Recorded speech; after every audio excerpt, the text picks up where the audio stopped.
Baleshwar police पक्षरु स्थानीय police hospital ठारे स्वेच्छाकृत रक्तदान शिविर अनुष्ठित हो जाइछि। एही शिविर को एसपी सागरिका नाथ फिता काटी उद्घाटन करथिले। शिविर रे एसपी श्रीमती नाथ निजे रक्तदान करी रक्तदाता को उत्साहित करथिले। रक्तर रंग सभिंकर समान मानविकता बजाय रखिबा पई एही रक्तदान करा जाउछि। विगत दिन में बालेश्वर सहर रे अघटन घटिथिला। एहाकु धीरे धीरे प्रशासन और जनता पक्षरु शांति भाईचारा फेराई आनिबा पई विभिन्न पदक्षेप मान निया जाइथिला। आज एही रक्तदान शिविर आउ एक पदक्षेप बोली एसपी श्रीमती नाथ कहिथिले। आज आम ये पुलिस हॉस्पिटल ठारे स्वेच्छाकृत रक्तदान शिविर गोटे ऑर्गेनाइज कर आज जो कॉन्सेप्ट अच्छी से रक्तर रंग सभी समान ह्यूमैनिटी को रक्षा करने ब्लड डोनेट करवा। विगत दिन में बालेश्वर जो अघटन घटी धीरे धीरे प्रशासन और जनता पक्षर आम विभिन्न पदक्षेप नहीं कि धीरे धीरे केमती शांति फेरई आनी पार से आज गोटे अभिनव प्रयास आम कर कि आप देखिपे उभय कम्युनिटी लोक मैंने स्वेच्छाकृत भाव आसिकी मिसिकी ब्लड डोनेट करें। टार्गेट रखुचे आज 200 यूनिट्स क्रॉस कर आशा करुच्ची कि यही भाव में धीरे धीरे आम बालेश्वर जो भाईचारा और शांतिर वार्ता अच्छी आम फेरई आनी पार एंड अधिकरू अधिक मात्रा लोक मैंने आसिक ब्लड डोनेट कले अन्य कहार जीवन रक्षा कर मेसेज अच्छी।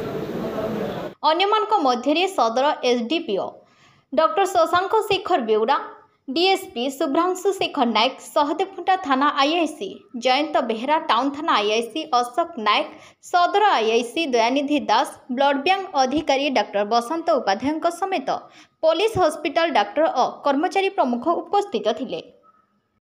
आज जो बालेश्वर पुलिस एवं साधारण जनता मिलित तत्वावधान एवं मिलित सहयोग एक mega blood donation camp arrange कराई एथिरे विभिन्न धर्मर लोक मैंने पूर्ण सहयोग करिसेंती। आउ समस्ते आमर जो थीम अच्छी रक्तर रंग भिन्न नुहे आम सबू जाति वर्ण धर्म समस्तंकर रक्त एक एवं ये एकतार प्रतीक रूप में यही जो ब्लड डोनेशन कैंप आरंभ कराई यह आगू चालू रहिबो।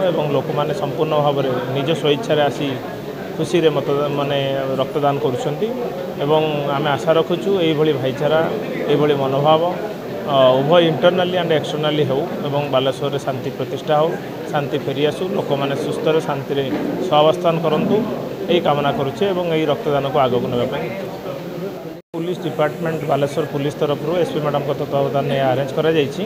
किंतु एथिरे समस्त लोक विभिन्न धर्मर लोक मैंने आसुचंदी एवं रक्तदान करुछंदी। जेहेतु रक्तर रंग भिन्न नुहे बोली आमे जो प्रतीकात्मक व्यवस्था गोटे करूँ से समस्त को उद्बोध होती आम जाति धर्म वर्ण निर्विशेष रक्तदान एक महत्वपूर्ण एवं रक्त समस्त समान अर्थात आम जुआड़े गले आम भितर जो रही एकता ऐक्यता ये जो आम भारतर वैशिष्ट्य अच्छी या सब प्रतिपादन करने उचित। यह बृहत्तर स्वार्थ दृष्टि समाजर बृहत्तर स्वार्थ दृष्टि एकांत आवश्यक यह समस्ते बुझी आज रक्तदान करने आम समस्त अनुरोध करूँ समस्त अनुरोध रक्षा कर आसी। आमर तो लक्ष्य अच्छी जिते अधिकरू अधिक रेकर्ड संख्यक हेब बोली आम से आशावादी अच्छू वर्तमान फुल फेज चली आशा करूँ सबुठ अधिक रक्त आम पाखे संग्रहित हो पार।